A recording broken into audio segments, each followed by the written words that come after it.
ওনার বা share holder change করলে কি সমস্ত নতুন ভ্যাট অথবা ট্যাক্স রেজিস্ট্রেশন করতে হবে? এই প্রশ্নটা খুবই গুরুত্বপূর্ণ প্রশ্ন, যে আপনার ওনারশিপ যদি চেঞ্জ হয় বা শেয়ার হোল্ডার স্ট্রাকচার যদি চেঞ্জ হয় আপনার কোম্পানির, তাহলে ভ্যাট বা কর্পোরেট ট্যাক্সের মধ্যে এটা কি ধরনের পরিবর্তন আসতে হবে বা আলাদাভাবে করতে হবে কি না, খুবই গুরুত্বপূর্ণ। আমরা এই ক্ষেত্রে অনেকের ক্ষেত্রেই এই রুলসটা না জানার কারণে ভবিষ্যতে অনেক বড় ধরনের জটিলতার মধ্যে দিয়ে যেতে হচ্ছে বা যেতে হয় আমরা। এই জন্য আমরা এখন থেকে এই বিষয়গুলো ভালোভাবে বুঝে নেব। যারা বিজনেস পরিচালনা করছেন, যে কোনো ধরনের পরিবর্তন হলেই আপনারা ফেডারেল ট্যাক্স অথরিটিকে এটা জানাতে হবে 20টা ওয়ার্কিং ডের মধ্যে। আপনার লাইসেন্সের যে কোনো ধরনের পরিবর্তন আপনি অ্যাপ্লাই করবেন, তাহলে কি হবে, আপনাকে সাথে সাথে ফেডারেল ট্যাক্স কর্তৃপক্ষ জানিয়ে দেবে যে না এটা করতে হবে, এটা করতে হবে, অথবা অ্যাকসেপ্ট করে নেবে। এটা অ্যাড্রেস পরিবর্তন হোক, শেয়ার হোল্ডার পরিবর্তন হোক, আপনার মোবাইল নাম্বার, ইমেল আইডি যেটাই পরিবর্তন হোক, আপনারা এই বিষয়গুলো দ্রুত 20টা ওয়ার্কিং ডের মধ্যে জানাবেন। বা আপনার অ্যামেন্ডমেন্ট হয়েছে, কোম্পানির নাম চেঞ্জ হয়েছে, যে কোনো ধরনের পরিবর্তন হোক।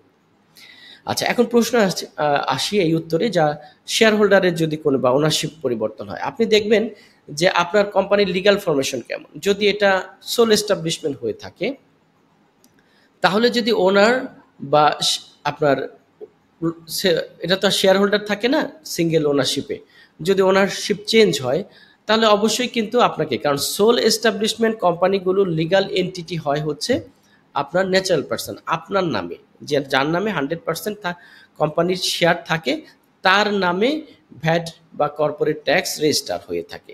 তো যখনই এটা আরেকজনের নামে হলো, এটাকে সেল করাকে বোঝে, আপনি লাইসেন্সটাকে বিক্রি করে দিলেন।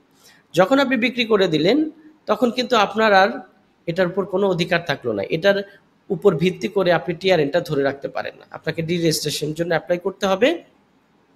আর যে ভদ্রলোক এটাকে নিলেন, নেওয়ার পরে যদি ভ্যাট কমপ্লায়েন্স তার জন্য অ্যাপ্লাই হয়, অর্থাৎ সোল এস্টাবলিশমেন্টের ক্ষেত্রে আমরা জানি ভ্যাটের জন্য 3,75,000 দেড়হামের সেল হতে হবে যেদিন থেকে উনি শুরু করলেন।